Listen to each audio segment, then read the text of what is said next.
Welcome back everyone. Today I'm going to review two, a novel by Gulzar. It is a novel on partition, and the name of the book is two because it is in the reference to the people of India and Pakistan. This is the only novella that has been written by Gulzar, but he prefers to call it a novel because he believes that all the standards that have to be fulfilled by a novel has been fulfilled by this short book, which is generally categorized as a novella. In the introduction to this book, scholar Pawan K. Verma writes about this book, and I quote, "Time erases wounds, but memories remain, like smoldering embers below the ashes, even when the fires of history appear to have died.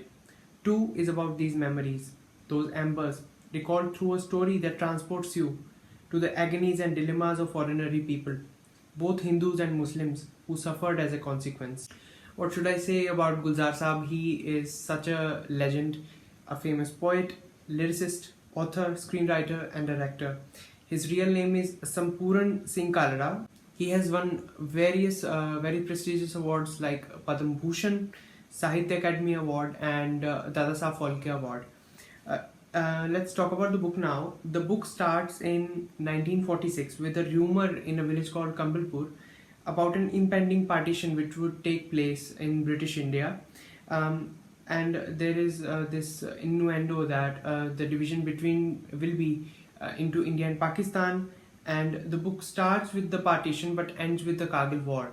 So you see, this short book has a lot of range, and it covers a lot of issues.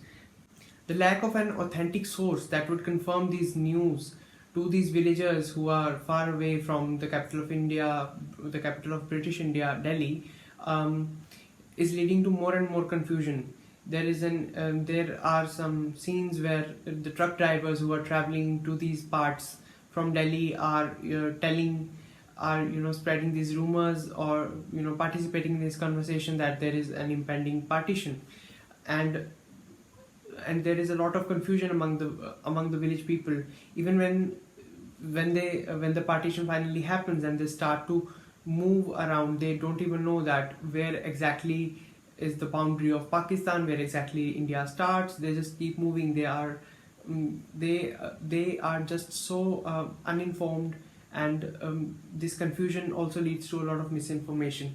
It is a heartrending story that talks about Hindus, Muslims, Sikhs, and Christians, all of these religions, and how their lives were impacted by partition, how families were separated from each other, how mob from one religion killed people from the other religion, and the struggle to cross the border, refugee camps. The book talks about it all in about 100 pages. The language of book is actually very easy. The book has been translated from Hindi to English is one of the reasons that there are a lot of Hindi words or Punjabi words that are used in the English text as well. And this brings us closer to reality, makes us believe in the story that the author wants to tell us. The book also has immense poetic merit in the way it has been written. And now, as is customary, I'll be reading some of the excerpts from the book, and be assured I'll not be giving any spoilers or giving away the story. While those leaving were terrified into silence, those watching were choked with emotion. Only footfalls echoed in the silence of the night. Nobody called out to anyone, no eyes met. People kept mushrooming on terraces, watching in silent remorse. It was hard to believe the unfolding tableau. Was this the face of freedom? Did freedom entail such trauma? This arrogant, conceited history strides ahead with her head in the clouds and never looks down. She does not realize how she crushes millions of people beneath her feet, the common people. She does not understand that one may cut a mountain in two. It's a hard task, bhai, to cut one people into two. They bleed. Freedom arrived all right, but it came drenched in blood, wounded. The body slashed in different places. Some limbs were amputated. Some left hanging, deformed, scarred. No one knew where they were. Men and women, young and old, drifted from one camp to another like dry leaves scattered by the wind. One can never tell when the pot might boil over in this country. Politics here is like the hookah of the village chopal. Whoever has the pipe becomes a zamindar. I believe that one should read this book so as to realize that the common people of both these countries, that is India and Pakistan, are the same. It is the government and the state machineries of both these countries that do bad things to each other.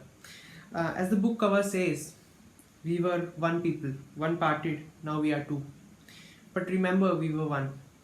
Fun fact, even my grandparents, my great grandparents, came from Pakistan to India during partition. The common people are the same. Thank you very much for watching my book review. I'll be back next Sunday with a new book review. Till then, take care, stay safe.